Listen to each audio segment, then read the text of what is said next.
Don't just scroll past the protest images in America and rush to judge.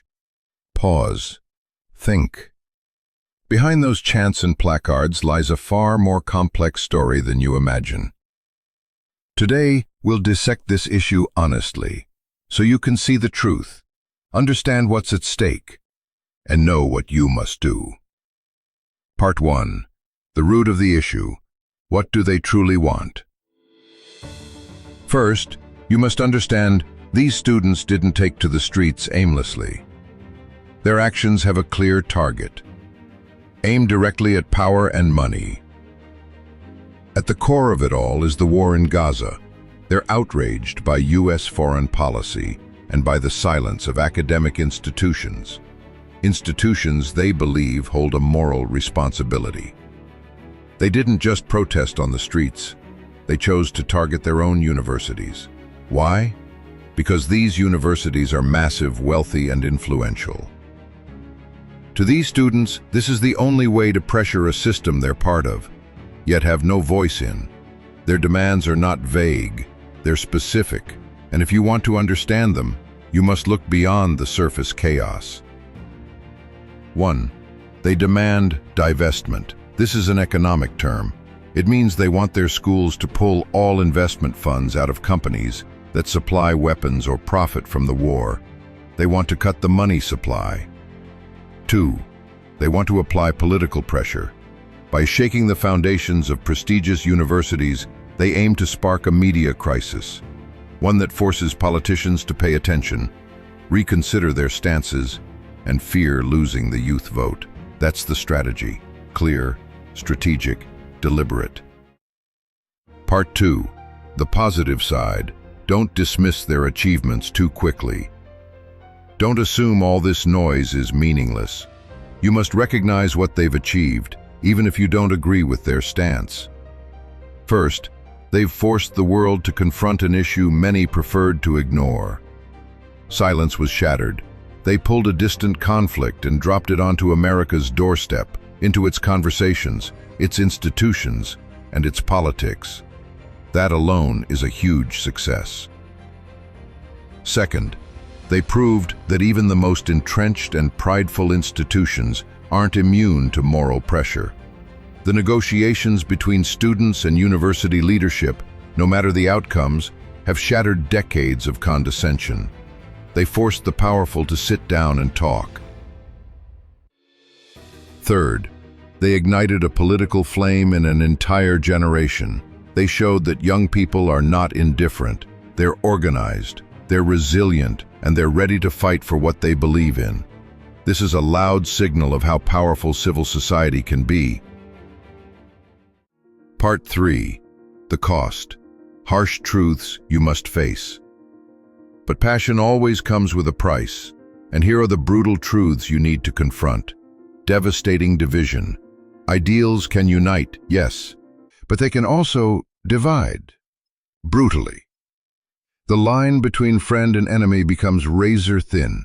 Hatred rises in places you'd never expect, in classrooms, on social media, even among friends. That's the first scar, and often the deepest. Unmeasurable personal cost. Never forget this. Behind every arrest number lies a life turned upside down. One impulsive decision in the heat of protest can lead to expulsion and the permanent criminal record that shadows your future. Passion is necessary, but recklessness, it can destroy you. Backfire, the boomerang effect. Here comes the most painful lesson. When your actions become your enemy's most powerful weapon, one act of vandalism, one reckless comment, and the carefully crafted message of thousands gets twisted, drowned, and erased. Your enemies won't quote your sharpest arguments. They'll highlight your ugliest moments. That's how narratives die. And in the war of influence, losing the narrative means losing the war. Part 4. Lessons for you. The mindset of a mature. So, after all this, What should you take away from this? How do you process such a complex situation with clarity and maturity? Here are 3 unbreakable principles. Principle 1. Never judge when you've only heard one side.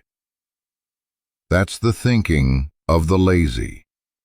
A mature person seeks out opposing information, especially the ones that challenge their comfort zone and beliefs. Read the things your side doesn't want you to read. That's how the mind sharpens. Principle 2. Learn to distinguish. Distinguish the core message from isolated behavior. Separate the right to protest from the acts of violence. If you judge an entire movement by the worst behavior of a few, you're not thinking, you're reacting. Principle 3. Stop arguing to win. You don't need to win a Facebook fight. You need to understand. Ask questions. Listen, even when it's uncomfortable. Real strength lies not in shouting the loudest, but in staying calm enough to learn from what you hate to hear. The world isn't a black and white movie. It's not good guys versus bad guys. It's a complicated gray zone. Your job is not to find a hero to cheer for. It's to train your mind to think with clarity and your heart to hold contradictions with grace. That is real maturity. And if you watch this to the end, I ask you to reflect.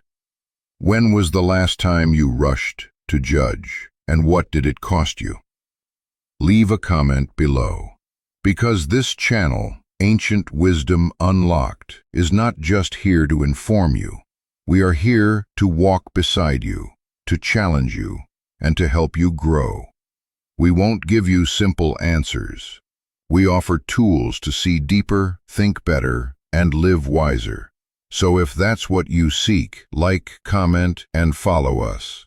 The path to truth is not easy, but you don't have to walk it alone.